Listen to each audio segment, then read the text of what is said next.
Bonsoir, bienvenue, merci d'être là, merci d'aimer les livres aussi et tous ceux qui les font, tous les maillons de cette grande chaîne. Les livres qui sont d'étranges objets inertes mais qui regorgent toujours de vie au pluriel. Les vies qu'on invente, les vies qu'on raconte, les vies qu'on retrace, les vies avec ce qu'elles ont de lumineux et de temps en temps de beaucoup plus abyssal. Ce soir, on va notamment explorer certaines de ces vies au destin plus tragique. J'ai l'habitude de dire que on peut être dans du Martine à la plage ou Petit fait des crêpes ou autre, on sera plutôt aujourd'hui dans l'autre. La thématique de cette rencontre en dit long, de sang-froid, parce qu'il va être question de faits divers, un étrange mot, d'affaires judiciaires, de meurtres, de nouveau de destins tragiques, que ce soit pour les victimes ou que ce soit pour les bourreaux. Deux journalistes avec nous aujourd'hui, de grands journalistes. J'ai coutume de dire que le journalisme est le plus beau métier, un métier extraordinaire, que le milieu l'est un peu moins. En tout cas, il ne l'est pas toujours. Je pense qu'aujourd'hui, on a deux représentants de ce milieu qui me font revoir mon jugement. Bonsoir Florence Aubenas. Bonsoir. Bonjour, bonsoir, en disant les deux. Bonsoir Dimitri Rouchambori. Bonjour, bonsoir aussi. Deux spécialistes, entre autres, des affaires judiciaires, pour deux livres. L'un qui est un récit de faits réels, et ça ressemble à un roman. L'autre qui est un roman, et qui ressemble à la vraie vie. On va peut-être commencer par vous, Florence Aubenas. L'inconnu de la Poste, aux éditions de l'Olivier. C'est difficile en fait à résumer. Une immersion, une enquête, une contre-enquête, un récit. En fait, c'est l'histoire des protagonistes d'une affaire, toujours en cours, qui commence le 19 décembre 2008. Un meurtre dans un petit village de l'Ain, Montréal-la-Creuse. Le meurtre sauvage, 28 coups de couteau de la postière, qui était un peu une sorte de fée dans un univers qui avait été enchanté, qui l'était un peu moins pour des raisons économiques. Il n'y a toujours pas eu de procès. Non. On ne sait toujours pas, en fait, très clairement ce qui s'est passé. Il n'y a pas eu de condamné, en tout cas. On ne sait pas vraiment ce qui s'est passé. Oui. Une personne qui était dans le bureau de poste au moment du meurtre, plusieurs personnes.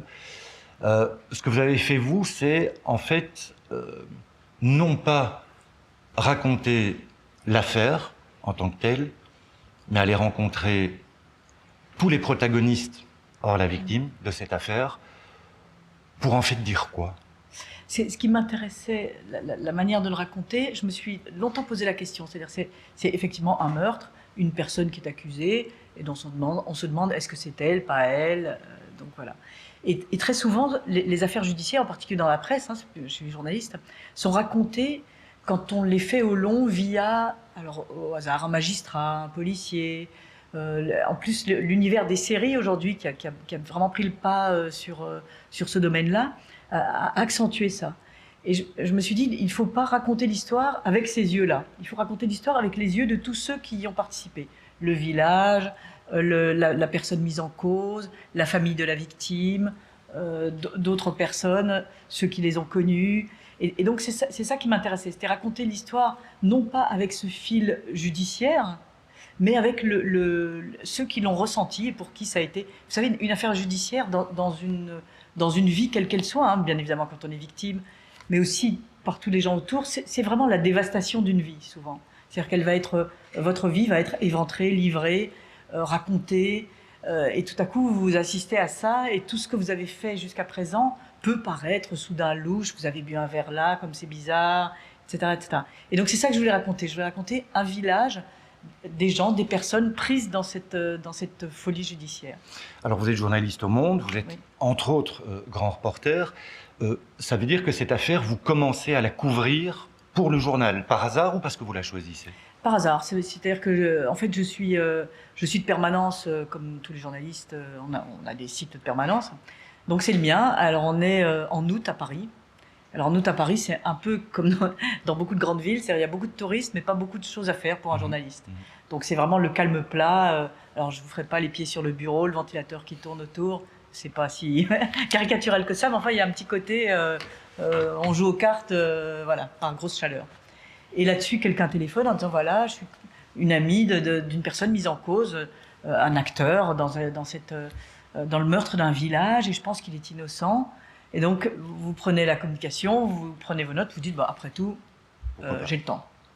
Et donc, ce dossier que vous pourriez mettre en bas de la pile sous d'autres, avec une actualité forte, en période présidentielle, peu importe, et bien tout à coup, se retrouve tout en haut de la pile, et je me retrouve à Montréal-Lacluse 2 jours plus tard, en train de raconter cette histoire-là. Et donc, au début, c'est un article, et ce qui fait, en fait, l'étonnant est moins la façon dont on tombe dedans, qui est somme toute assez banale quand on est journaliste, que le fait d'y rester, parce qu'au bout d'un moment, vous dites, mais en fait, ça, c'est curieux. Donc, vous pensez que plus vous avancez, plus vous allez y voir clair. Et dans cette histoire-là, c'est absolument l'inverse. C'est-à-dire qu'on tombe de mystère en mystère, on se demande où on est, qu'est-ce qui se passe. Donc, c'est ça qui m'a agrippée, en fait, dans cette histoire. Donc, au bout d'un moment, moi aussi, je voulais savoir. Je disais, mais ça, c'est pas possible. Et donc, je suis revenue dans ce village de façon entêtée pendant des années, pendant près de 6 ans. Mes vacances y passaient. En fait, tout le monde me dit, mais qu'est-ce que tu trouves là-bas? Enfin, ça devenait ouais, vraiment une forme d'obsession. Et voilà, et donc je voulais savoir, et je ne sais toujours pas, malheureusement. Bon. Le mystère s'est encore épaissi.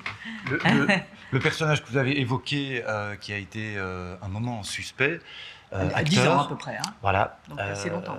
qui est Gérald Thomassin, qui a eu le César en 1991, si je me souviens bien, du meilleur espoir, du cinéma français. Il vit, lui, continuellement dans une forme aussi de fiction. En fait, je pourrais le dire autrement, il a du mal parfois, selon vous, puisque vous l'avez rencontré, à faire la différence entre un plateau, un tournage, un film, et la réalité.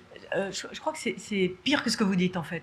C'est un garçon, je dis jeune, il a 35 ans à l'époque, hein, donc en 2008, et c'est un garçon qui a une enfance vraiment fracassée. Hein. Donc, sa mère ne peut pas s'en occuper, il est placé dans une famille d'accueil terrible, hein, donc, où il est vraiment maltraité de façon très lourde.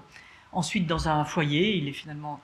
Et dans ce foyer, un casting sauvage, hein, c'est-à-dire un casting qui rassemble des non-professionnels, le sélectionne pour être le héros d'un film, Le Petit Criminel de Jacques Doyon, film pour lequel il aura le César dont vous parliez.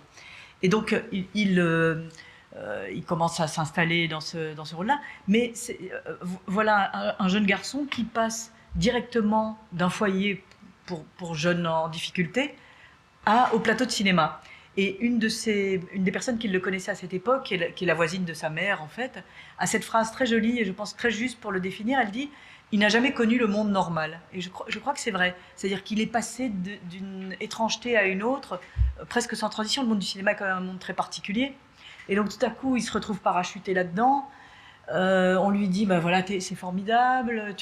Et lui il raconte il a un bon copain à l'époque. Il raconte on m'invitait au festival de Cannes et moi dans mon foyer je continuais à ramasser par terre des mégots pour fumer des cigarettes. Et donc il y a en permanence sa vie est en permanence celle-là, c'est-à-dire ces deux mondes marginaux. Le cinéma étant pour moi un monde marginal à sa façon, et le monde de la rue, un pied sur le tapis rouge, un pied dans le caniveau.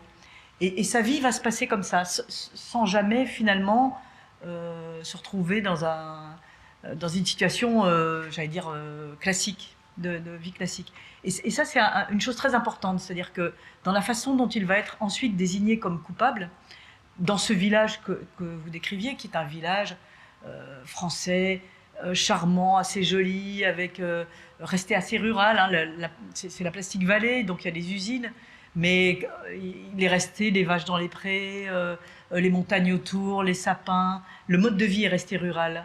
Et donc surgit dans cet univers-là, où le crime fait partie des grandes villes, où les voitures restent ouvertes, on laisse la clé de contact, enfin c'est vraiment un univers très confiant et bienveillant les uns avec les autres. Surgit ce jeune garçon qui, avec sa canette, est au milieu du village, met sa musique très fort, parce qu'il a eu des problèmes un peu à Paris, et il se dit je vais aller me mettre au vert, me reconstruire, ça va pas fort, essayer d'arrêter un peu mes addictions qu'il a. Et donc tout de suite, c'est bien sûr l'étranger du village, au sens où son mode de vie n'a rien à voir avec celui des gens autour. Et quand surgit ce meurtre, lui habitant en face, les personnes qui sont de ce village disent mais cette poste est toute petite, c'est un tout petit village. Qui pouvait savoir qu'il y avait ici une poste? Qui pouvait savoir que la postière tenait seule ce bureau de poste? Qui pouvait savoir qu'il n'y avait pas de caméra de surveillance, que rien n'était verrouillé, qu'il suffisait de rentrer comme ça? Forcément l'un d'entre nous. Et donc dans les premiers temps, ce village se regarde en disant qui c'est? Lequel d'entre nous a fait ces 28 coups de couteau de cette jeune femme que tout le monde aime, enceinte de surcroît? Et donc il y a cette espèce de saisissement dans le village qui est un moment terrible. Et puis on dit, ben, lui habite en face, il prend de la drogue, pourquoi pas lui? Pourquoi pas lui? Et une culpabilité, en tout cas une mise en cause se construit d'abord autour de ça. Ici, clairement, ce personnage, cet acteur, a du mal à couper, je vais dire, avec aussi une forme de racine, de début de vie, de destin. Dimitri Rouchon-Bory, quelqu'un qui est presque condamné par son destin, qui depuis tout petit, il ne l'a pas choisi, mais on va dire né au mauvais endroit, au mauvais moment, qui rencontre peut-être, ou qui a l'impression qu'il rencontre des démons ou un démon. C'est votre livre, c'est l'histoire que vous racontez. Vous, c'est une fiction, c'est écrit dans un style très très particulier, très fort, pas du tout dérangeant, au contraire qui captive. C'est écrit à la première personne. Vous êtes en fait dans ce roman ce personnage qui s'appelle Duke ou Duke, je ne sais pas en fait comment on doit dire. On peut dire Duke un peu à l'américaine. Voilà, qui va continuellement en fait être hanté, poursuivi par ce qui s'est passé pour lui sans qu'il l'ait choisi. Vous en avez fait un roman. Pourquoi vous n'avez pas voulu raconter, comme l'a fait Florence Aubenas, sur une affaire, puisque vous êtes chroniqueur judiciaire, notamment au Télégramme, en Bretagne. Pourquoi vous n'avez pas choisi une affaire, vous en avez fait en roman? Ou je peux dire autrement, ce roman, c'est la somme de différentes affaires, de différents procès auxquels vous avez assisté, que vous avez couverts. C'est une matière, c'est la même matière, on peut le dire comme ça. C'est vrai que c'est quelque chose qui se passe dans ma vie à moi, qui me déborde à un moment. C'est-à-dire que je n'arrive plus à écrire au il ces affaires-là. Et j'ai l'impression que c'est la rencontre entre ce que je suis et ce que j'ai écouté pendant des années qui donne un peu ce livre. C'est fait de silence, c'est fait de souffrance, c'est fait de non-dit. Et étonnamment, je n'arrive pas, moi, à imaginer pouvoir les rencontrer, ces silences, dans une position d'observateur extérieur. Et ce qui vient d'emblée, c'est le jeu. Et c'est étonnant parce que moi, j'ai pas cette vie-là, j'ai pas cette histoire-là, j'ai été que l'observateur des drames des autres. Et pourtant, le jeu s'impose comme quelque chose d'essentiel à ce moment-là dans l'écriture. Alors, il y a des points communs pratiquement avec Gérald Thomassin dans le récit de Florence Aubenas, c'est que l'histoire du démon de la colline aux loups, peu importe en fait où ça se passe, vous expliquez pas que c'est à tel ou tel endroit, peu importe, mais c'est l'histoire d'un jeune aussi, ça démarre quand il est enfant, c'est le jeu, moi tout petit garçon, il connaît même pas en fait son nom. Clairement, il est né dans un endroit qui n'a pas de nom, on peut pas en tout cas le nommer. Des parents violents, je pense que c'est pas trop défloré non plus de dire qu'il va avoir évidemment une enfance très très très très lourde avec des actes posés contre lui qui sont terribles. Il va être placé ensuite, il va tenter en fait de s'en sortir, et je pense que je dévoile pas trop de choses en disant en fait pratiquement il va toujours être attrapé, il va être hanté lui aussi par ces démons. Ça veut dire que selon votre expérience de chroniqueur, d'observateur d'une partie de la société, qu'elle soit française ou autre, le destin, il est écrit au début et on n'y échappe pas, ou en tout cas une certaine partie de population, particulièrement celle qui est moins favorisée d'emblée, elle est en fait pratiquement condamnée dès le départ. Alors c'est pas une thèse déterministe, c'est un roman, donc c'est l'histoire d'un homme. le livre, il explique surtout quelque chose que moi j'ai du mal à accepter, c'est-à-dire on sait bien qu'il y a plein de gens qui heureusement vivent des choses extrêmement éprouvantes et qui s'en sortent parfaitement bien. Mais par contre, quand on assiste à des procès d'assises, on a affaire systématiquement à des gens qui ont eu un parcours chaotique. C'est des gens comme effectivement Thomasin, c'est des gens qui nous échappent tout le temps. Et c'est des gens qui effectivement n'ont jamais connu la normalité. Ils sont dans un registre un peu à part. Et moi, il me semblait que ce registre à part, l'écrire au jeu, ça méritait un langage justement pour essayer de comprendre ce qu'était ce registre de vie à part. Mais donc, non, sans doute, heureusement évidemment qu'il y a beaucoup de gens qui s'en sortent très bien ou qui s'en sortent plus ou moins bien. Mais le personnage, il illustre de toute manière la difficulté d'être au monde, qui est une difficulté poussée là dans des extrêmes absolus. Mais il exprime quand même une certaine forme de liberté, c'est-à-dire je peux quand même essayer d'en faire quelque chose jusqu'au bout, même quand j'ai quasiment plus rien à faire. Il est question des deux côtés, notamment de viol d'enfants, surtout dans votre roman, Dimitri, le bien et le mal. Moins qu'est-ce qu'est le bien, qu'est-ce qu'est le mal, mais à quel moment le bien peut gagner sur le mal, ou l'inverse, ou de quelle façon, à un moment, le bien peut prendre le pas sur le mal. Florence Aubenas, vous êtes d'accord avec ce que dit Dimitri, c'est que quand vous assistez, que ce soit pour ce récit ou d'autres affaires, en France ou à l'étranger, vous avez couvert aussi quand même, moins peut-être des faits divers, mais que des faits qui de nouveau ramenaient à l'humanité / la déshumanité, ou ce qu'on appelle, nous, la déshumanité des gens, des personnages nous échappent parce qu'il y a une forme de destin, de prédestiné au malheur, à la violence, à la défaite. C'est sûr qu'on ne peut pas dissocier les deux, c'est-à-dire que une enfance marquée par la violence, que ce soit la guerre, que ce soit une situation chaotique parce que la terre a tremblé en Haïti et que vous avez passé votre jeunesse dans un camp de réfugiés, ou parce que votre famille est terrible. Effectivement, c'est un mécanisme très connu, la violence produit de la violence. On le voit au niveau des individus, des populations. L'apaisement ne vient pas comme ça. Maintenant, ce qu'il faut bien voir aussi, c'est que si dans un box d'assises, pour reprendre cette image-là, presque un taux très élevé de personnes ont connu cette violence, tous ceux qui l'ont connue ne se retrouvent pas aux assises.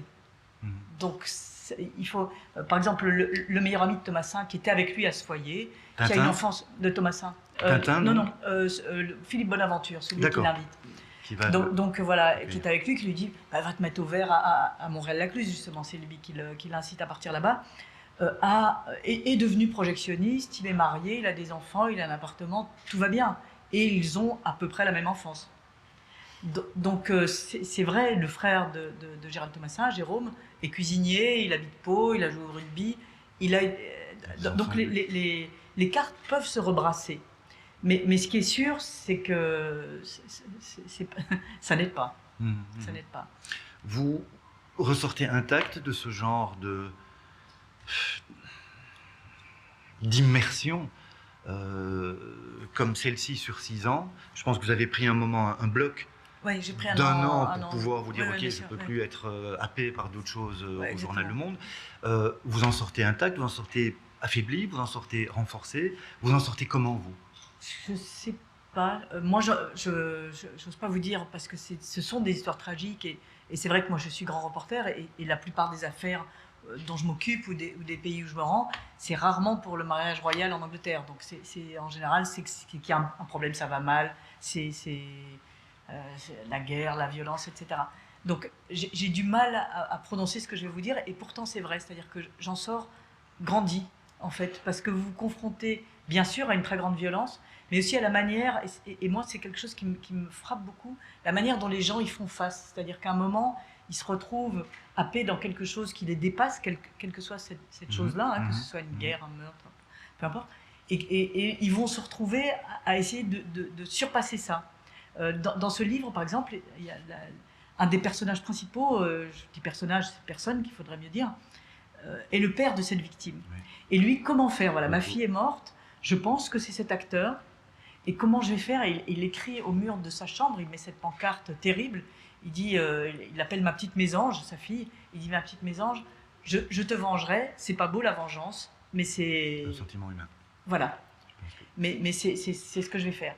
Et comment il fait, lui, pour affronter ça. Et pour moi, se frotter à des gens comme ça, vous êtes journaliste, vous arrivez, j'allais dire, gentiment de votre appartement, vous avez votre petite bouteille d'eau, tout va bien, le billet de train dans la poche, etc., hein, que ce soit près ou loin de chez vous, et vous vous frottez à des gens qui sont au moment le plus important de leur vie, le plus exceptionnel de leur vie. Tout à coup, voilà, c'est tombé sur eux.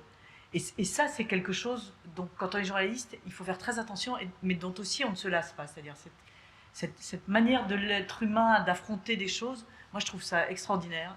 Et je vous dis, moi j'en sors grandi en voyant la force qu'ont ces gens. Et ça peut être aussi le destin de femme de ménage. J'ai fait un livre sur la femme de ménage à Caen. Ça peut être ça aussi, comment ces femmes qui se lèvent le matin, ils vont, pas une ne se plaint jamais. Voilà, moi j'en sors, c'est une leçon à chaque fois. Vous en pensez quoi?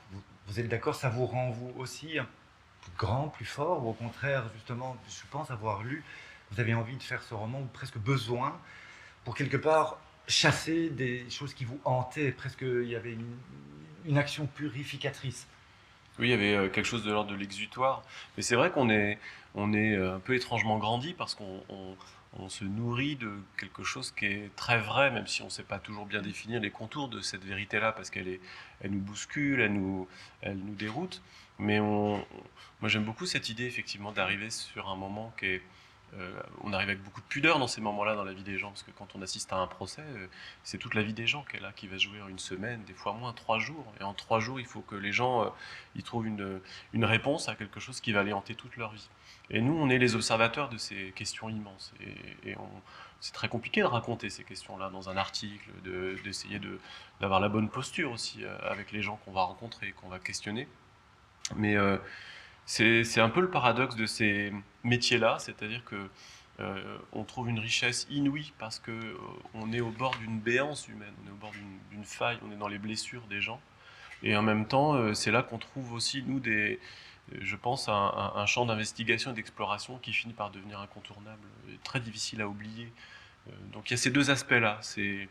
On est enrichi et sans doute on est touché aussi, forcément, d'une manière qui explique que, bah, par exemple, moi j'ai eu besoin, à un moment donné, de libérer de la mémoire inconsciente un certain nombre d'émotions.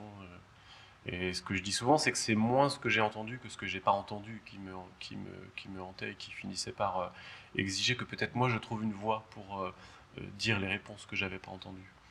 Ça veut dire que ça, évidemment, comme journaliste, dans votre cas au Télégramme, tous les jours, pendant un procès, assise ou autre, je dois faire le papier, le compte rendu. Il n'y a pas moyen, à ce moment-là, d'exprimer, de reproduire, ou les questions, ou les béances, ou les vides, ou ce qu'on n'a pas entendu. Là, ça doit être le fait, ce qui... On peut, c'est vrai que quand on raconte un procès, je pense quand même qu'on essaie d'être toujours au plus près de ça, mais il y a quand même, on peut pas aller jusque là. On peut pas parce que c'est pas l'objectif, c'est pas le but. Effectivement, il y a des objectifs qui sont contenus dans des formats journalistiques aussi, et il faut que ce soit acceptable pour un lecteur. Il y a des choses qu'on dira pas. C'est pas qu'on peut pas les dire, c'est qu'on n'a pas l'espace, on n'a pas le temps, et peut-être que c'est aussi une énergie complètement différente. Et puis on parle pas au jeu. Enfin, vous voyez, donc c'est pas la même chose. Ça veut pas dire qu'il y en a un qui vaut mieux que l'autre. Ça veut dire que finalement, moi en tout cas, dans mon expérience, ça m'a pas suffi de raconter, de faire du compte rendu de justice. Voilà, il m'a fallu aller plus loin. Et ici, si j'ai bien lu, si je suis bien informé, vous l'avez rédigé en 3 semaines. Oui, c'est ça. 3 semaines. Donc ça veut dire que vous avez accumulé pendant des années la matière pour pouvoir, en 3 semaines, un moment, quelque part, l'exprimer, la transmettre. Oui.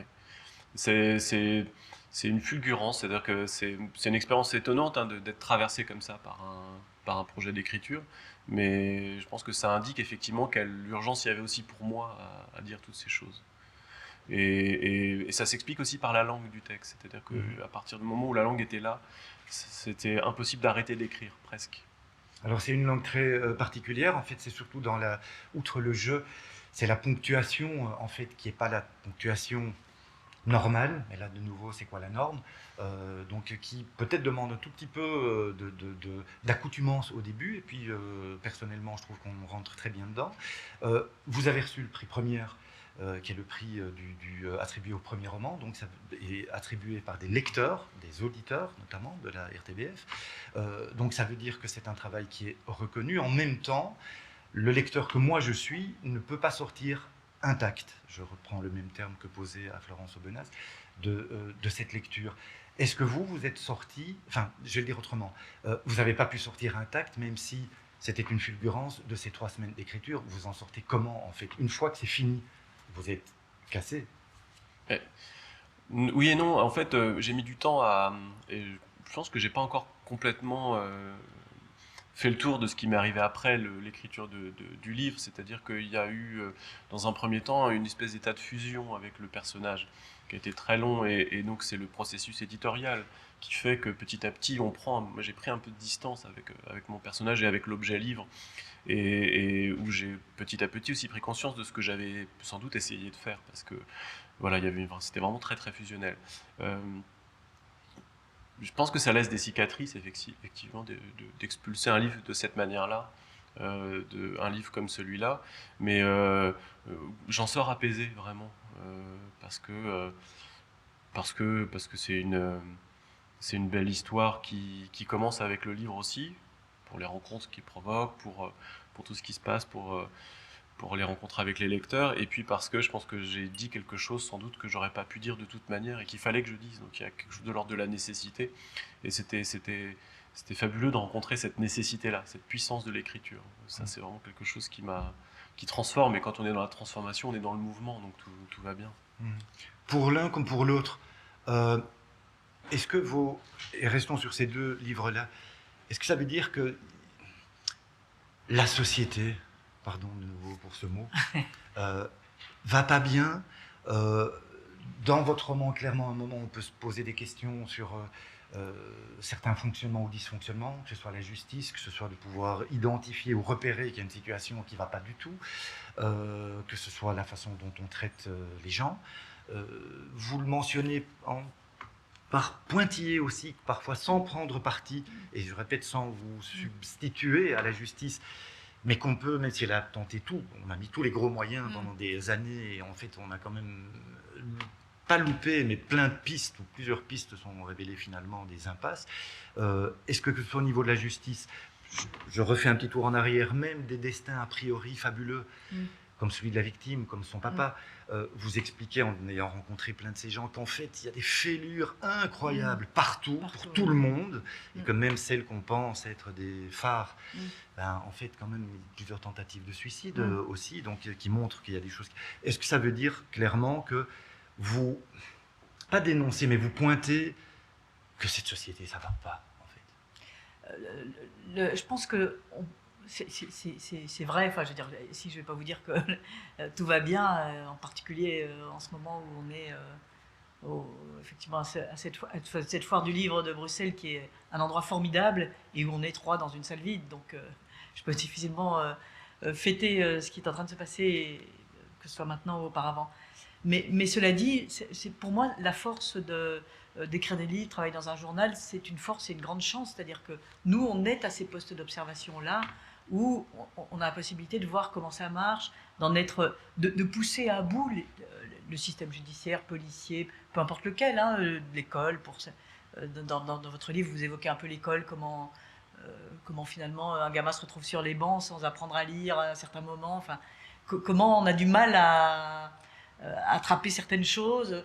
Et nous, la chance, c'est ça. Donc c'est vrai que j'allais dire, là, on est au cœur de notre travail, dans le fonctionnement d'une société, effectivement, c'est la manière dont ça marche pas parfois, dont les institutions font face ou ne font pas face.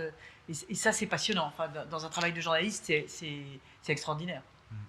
Dimitri, vous pensez quoi, vous? Puisque un moment, notamment lors d'un des 2 procès, quoique les 2, en fait, auquel assistent on va dire ça pour pas aller plus loin, votre personnage central, Duc ou Duke, en fait, on se comprend aussi qu'il est dépassé par le Parlement, comme il dit lui, hein, le langage, le discours, l'apparat, le protocole de la justice, et ce n'est qu'une des seules choses là, enfin, une des nombreuses choses qui le dépassent. Ça veut aussi dire, ça va pas, la justice, la société, l'école, l'accueil, c'est ce que vous avez aussi voulu, C'est un vous peu avez le... perçu et voulu Ouais. dire. J'ai pas non plus de jugement parce que en fait, on rencontre souvent que des gens qui veulent bien faire. Chacun à son niveau, c'est des gens qui veulent bien faire. L'enquêteur, il veut bien faire. L'avocat, il donne tout ce qu'il a. Donc, c'est compliqué collectivement après de créer un résultat positif avec que des gens qui veulent bien faire. C'est un peu aussi un des mystères de la justice. Mais il y a des dimensions de la vie humaine qui échappent à tout ça. En fait, c'est aussi ça. C'est un peu le cas de, de Thomasin aussi. C'est des gens, on ne sait pas pourquoi ils sont là, ils sont pas là, ils sont entre deux, ils sont un peu fantomatiques, c'est un peu des personnes, c'est un peu des personnages. Et quand ils traversent comme ça les institutions, la justice, c'est un endroit quand même d'une extrême rationalité, mais qui doit essayer de juger des choses qui sont de l'ordre de l'extrême irrationalité. Donc entre les deux, il y a forcément des frictions et des choses qui matchent pas. Et c'est vrai que les gens, parfois, traversent les procès, mais les victimes aussi traversent les procès de manière complètement... c'est extrêmement compliqué d'être une victime dans un procès, parce que on vous explique pas grand-chose, il y a des termes que vous comprenez pas toujours, il y a des enjeux que vous percevez pas bien entre les avocats, Donc c'était peut-être un peu ça que moi j'ai observé souvent et que j'avais envie de raconter sans donner du jugement à mon tour, mais juste de le raconter. C'est très compliqué, effectivement. Il y a des enjeux de langage aussi qui sont très forts, parce qu'il y a une technicité. Et cette technicité, elle met des années avant d'être absorbée déjà par les gens qui en sont les acteurs. Donc quand vous avez eu 20 ans, 30 ans d'une vie normale, et tout à coup, pouf, vous devez faire face à tout ça, à des blessures terribles, et en plus aussi à un contenu technique, ça suffit pas. Et C'est vrai, j'avais fait un reportage, pardon de vous couper, j'avais fait un reportage sur le tribunal de Nanterre, donc en France, à côté de Paris, et ils avaient mis en sortant un bureau pour expliquer aux gens la peine à laquelle ils avaient été condamnés. Alors ça paraît inouï, on vous dit, enfin, vous êtes condamné à une peine, tout le monde comprend ce qu'est en train de dire. Eh bien non, c'est-à-dire à peu près 90% des gens sortant d'un procès se rendaient à ce bureau, ils ne savaient pas à quoi ils avaient été condamnés, n'avaient pas compris de quoi il s'agissait. Un type disait, j'ai compris que c'était grave quand j'ai vu mon avocat pleurer. J'en ris, c'est pas drôle du tout. C'est-à-dire qu'il n'avait pas compris les mots qu'on lui avait dit, il n'avait pas compris s'il était condamné ou au contraire mis hors de cause. Donc c'est vrai que la justice est cette espèce de... Et ce monde qui est intimidant, terrible, fermé, et à la fois qui veut, alors en particulier maintenant, qui veut bien faire, mais il y a tout un tas de gens qui se démènent. Hein. Moi, je ne décrirais pas la justice comme une machine injuste par essence. Au contraire, c'est souvent le complot du bon cœur, la justice. Et ce complot du bon cœur, souvent produit des drames effrayants. C'est-à-dire, tout le monde veut bien faire, et on regarde le résultat, terrible. La peine, je pense que c'est Duc qui le dit à un moment par rapport à ses parents. Il n'y a rien qui peut leur faire de la peine, sauf de ne plus avoir la télévision, de ne plus regarder le film. Parce qu'il ne comprend pas non plus le terme peine, évidemment. c'est marrant le terme peine, parce que bon, il y a un double sens sur Bien sûr. ce thème qui est très étonnant, mais la justice, elle joue son rôle, c'est-à-dire qu'elle est là pour dire, bah voilà, il y a eu des faits, la société est lésée, donc la société revient, essaie de redonner sa place à la rationalité, de redonner sa place à une forme de normalité. Mais quand on a tué quelqu'un, on a tué quelqu'un, et c'est pas, même si on est condamné, on sait très bien que la question de la réinsertion, même pour soi-même, c'est quelque chose de très difficile d'accepter Moi, je me souviens d'un procès où on avait un homme qui avait compris qu'il avait fait quelque chose de grave et il voulait pas sortir de sa cellule, il voulait pas participer à son procès parce qu'il estimait que c'était à lui il voulait régler ça tout seul, pour lui-même. Et c'était un moment très très éprouvant de justice parce qu'il était inaccessible, ce monsieur. Et en même temps, il y avait quelque chose d'étonnant dans sa démarche et qui montre cette difficulté-là. C'est-à-dire, il était dans la peine déjà. Et il n'y avait pas de réponse à lui donner. On pouvait lui donner 20 ans, 30 ans, 10 ans, ça ne changeait rien. Et ça, c'est des moments très difficiles de justice, quand on a l'impression qu'on peut plus rien pour quelqu'un. Ça, c'est votre personnage quand il est dans sa cellule avec sa Ouais. cape de moine, tout seul, pour tenter d'écrire sa vie. peut-être une recherche de rédemption, mais en tout cas, peu importe en fait ce qui se passe dehors. Il lui reste l'espace, le petit espace d'un combat intérieur qui est immense et il avait pas d'identité finalement. Il y a aussi cette idée-là dans le livre, c'est que quand on commet de la violence vis-à-vis d'un enfant, finalement, on le prive d'identité. Lui, il n'avait pas de nom, il n'avait rien. Et c'est par l'écriture qu'il va petit à petit reconstituer un espace pour son identité. Et cet espace-là, c'est un combat intérieur. Il va affronter son démon. Et l'idée du démon, elle est un peu complexe, mais on voit bien que par moments, quand les gens ils n'ont rien, et bien finalement, quelque chose de la première chose qui peut représenter une force, quelque chose d'un peu constant, ils vont s'y raccrocher. Et il y a aussi cette idée-là du mécanisme un peu de la reproduction dans la délinquance, donc quand on y revient, ben c'est quand même une constante. En fait. Et c'est un mécanisme très difficile aussi à affronter pour les travailleurs sociaux, pour les éducateurs. C'est-à-dire il ne faut pas que la constante soit là. Et lui, il finit par essayer de dire, bon ben voilà, je me mets face à ça, ce que j'ai cru être ma force, je vais l'affronter pour m'en débarrasser, c'est la dernière chose que je peux faire avant de mourir. Vous aviez un modèle, vous, d'auteur, d'écrivain, un modèle littéraire? Non, on est traversé forcément par plein d'influences, par plein de... Et dans ce cas précis, vous citeriez quelqu'un? Non, parce que j'ai pas conscientisé l'écriture au point de vous dire j'ai envie de faire comme, ou je pense que j'ai été nourri par plein de choses, par le roman noir américain notamment beaucoup. Mais peut-être pas seulement, par de la poésie aussi, et puis peut-être aussi par la poésie des gens que j'ai rencontrés dans les tribunaux. Il y a aussi de la poésie chez les gens, dans leur façon de parler, dans leurs expressions. Et peut-être que c'est cette poésie-là qui m'a aussi touché et qui ressort comme ça. Moi, par moments, j'ai un peu pensé à Gabriel Talent et son My Absolute Darling. Il y avait un peu, pas juste pour une question de contenu, mais un peu d'écriture. Vous, ben voilà, il y a du Simenon là-dedans, oui ou non? Puisque vous êtes apparemment une grande oui, c'est ça. Passionnée j'adorerais de Simenon, que je ne connais pas bien, pardon. Pas bien. Moi, je ne connais pas bien. Ah, je suis déçue là. Est-ce que l'inconnu de la poste J'y est pensais simononien j'y pensais là quand vous parliez, Dimitri, parce que il dit j'écris en 3 semaines et c'est ce que faisait Simenon. Et le livre n'a rien à voir avec Simenon, hein, c'est pas du tout ni l'écriture, ni l'univers, etc. Mais les deux choses étaient très frappantes, c'est-à-dire écrire très vite. Moi, j'écris très lentement, donc, enfin très lentement. En tout cas, ce livre, j'ai mis beaucoup de temps à le faire, ça c'est sûr. Et l'autre chose que je trouvais frappante, c'est que Simenon disait, pour écrire un livre, il l'écrit très vite, il y avait cette même démarche d'être le personnage. Et sa fille raconte, la fille de Simenon racontait, puisqu'elle est morte, racontait qu'elle savait qui était son père, quel était le héros du prochain livre de son père, rien qu'en le voyant. Alors, elle disait, ah ben là c'est un jeune parce qu'il marchait gaillardement, c'est un vieux parce qu'il était voûté, il parlait pas, alors c'était plutôt un taiseux. Et donc elle voyait pendant ces 3 semaines-là la transformation physique et de comportement de son père. Et j'imagine que c'est ce qui a dû vous arriver quand vous avez écrit, c'est-à-dire vous êtes vraiment devenu ce duc dont vous parlez, et vous avez dû vous comporter comme lui, pardon. je ne vous le souhaite pas, voilà, je ne vous le souhaite pas, mais certainement avoir des résonances dans votre propre façon de faire. Et ça, c'est vraiment très frappant. Donc c'est vrai que j'adore Simenon, mais voilà, je ne suis pas Simenon. Est-ce que je dois dire malheureusement? Sans doute, parce que réellement je l'adore. J'ai 3 étagères de ma bibliothèque remplies exclusivement de Simenon. Mais voilà. Le titre aurait pu faire. Le titre aurait pu faire la Poste, plein de choses. Je vous dis, ça me fait un plaisir immense parce que pour moi c'est un maître. Mais voilà, je pense que ça s'arrête là. Mais redites-le-moi encore une fois. Ça aurait pu être du Simenon. Voilà. Donc vous avez Simenon en personne et le Simenon le livre. Donc vous voyez, finalement on est tout à fait en Belgique. Bon. C'est une belle conclusion.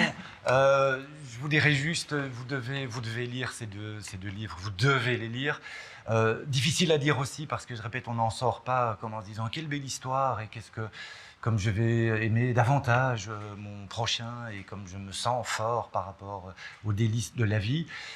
Mais c'est ça aussi les livres, c'est que parfois, comme peut-être sans doute certains films et comme certaines histoires réelles, elle ne raconte pas que des contes de fées et on se sent différent, sans doute parce qu'elle l'a dit, elles sont constituées de plein de petites choses qu'on grappille par-ci par-là, même celles qui sont un peu plus dures, mais quand elles sont racontées comme elles sont racontées, et dans L'inconnu de la Poste par Florence Aubenas, pardon pour tous les petits post-it, ce sont toutes les pages où je me suis dit à un moment, je dois lire ça à quelqu'un, à vous ou d'autres, ou Le démon de la colline au loup de Dimitri Rouchon-Bory. On est dans d'autres univers qui nous ramènent au nôtre, qui est sans doute beaucoup plus privilégié que celui, en tout cas, des personnes et des personnages de ces deux livres. L'inconnu de la Poste aux éditions de l'Olivier, Le démon de la colline au loup aux éditions du Tripode. Merci, bravo Florence Aubenas. Merci à vous. Bravo, Merci beaucoup. Dimitri Rouchon-Bory.